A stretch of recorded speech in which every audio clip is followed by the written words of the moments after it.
In 1998, Professor Claudia M. Mueller, who was very smart, led a very interesting study at Columbia University.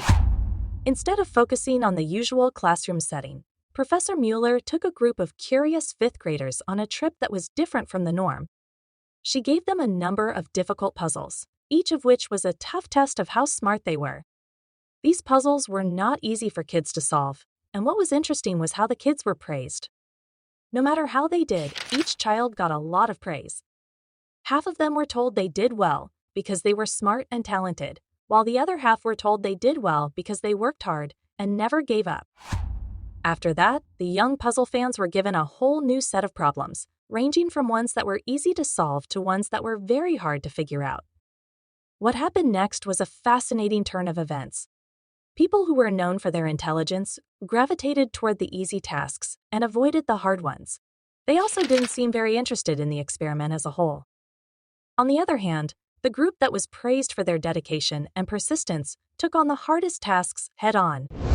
They kept going, put in more time and effort, and, surprisingly, the experiment turned out to be fun in the end.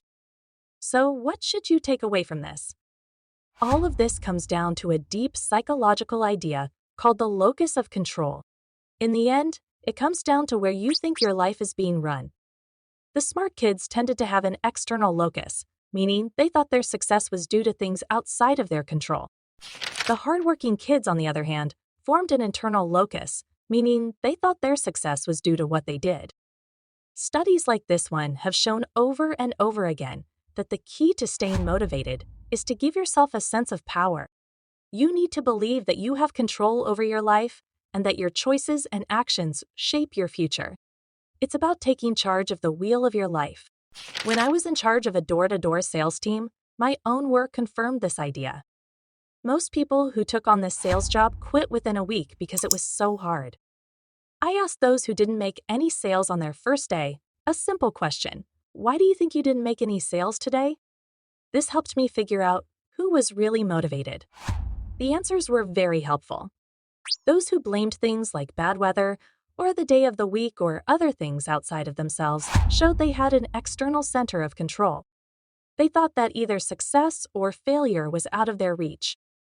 As expected, they worked less hard and got less in return. It's the bad luck of having an external locus that when you think life is a conspiracy, you lose drive. So, how can we move from a sense of control coming from the outside to a sense of control coming from the inside? The answer is to solve problems and love yourself. Take a moment to celebrate your success when you face a problem and solve it on your own. So, let's say you have trouble sleeping. When you do study and take action, you fall asleep faster. Honor this accomplishment. Say to yourself, I'm sleeping better because I made these changes and worked hard, and it paid off. If you can convince yourself that you are in charge of your life, inspiration will stick with you. Subscribe my channel for more personal development video, inspiration, and knowledge. Your journey towards endless motivation has just begun.